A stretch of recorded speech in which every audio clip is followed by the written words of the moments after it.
Yan, luto na ang aking ginataang manok. O, diba? Ginataang manok. Marasarap dito. Okay. Thank you very much. Bye-bye. Hi guys, magandang hapon. Ako magluluto nga pala ako ng ginataang manok. At ito nga pala ang aking mga rekado. Pitsay bagyo, at patata, at saka sibuyas, at saka yung tawag ito. Ayan, gata ng niyog. Okay, simulan na natin. A few moments later. Dahil mainit ng kawali, sibuyas.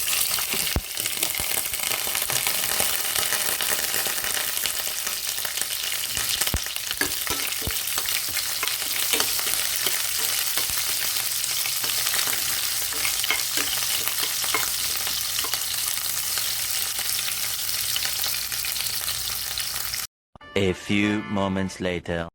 Pagkasigisa ng sibuyas, ilunod naman natin yung ating manok.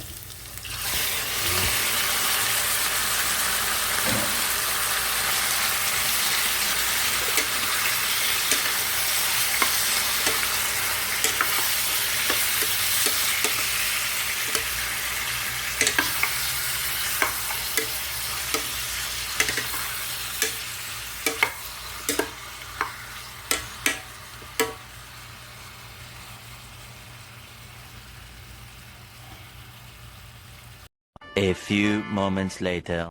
Pagkagisa ng manok, ilagay na natin ang ating patata para sabay na lumambot. Yan. Tapos, sunod natin itong pitsay bagyo para matigas din ito kasi siya. Sabay na natin yan. Pag lambot na, saka natin ilunod ang ating gata ng manok. Okay? Bye-bye muna. A few moments later. Medyo malambot na ang patata natin. At ilagay na natin yung ating gata ng niyog. Oh. Yan. Pampalasa.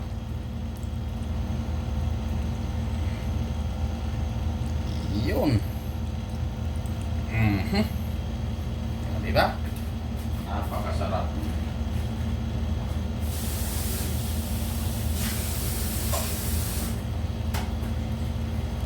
Okay. Bye-bye muna. A few moments later. Ayan na. Kulo na. Yan. Okay. Haluin na natin. At luto na. At okay na.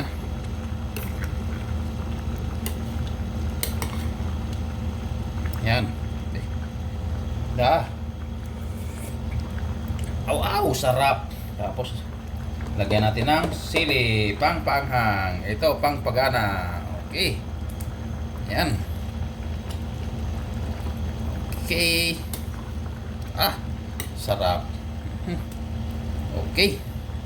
Thank you very much sa panonood at shout out sa lahat and God bless you all. Okay. Bye-bye.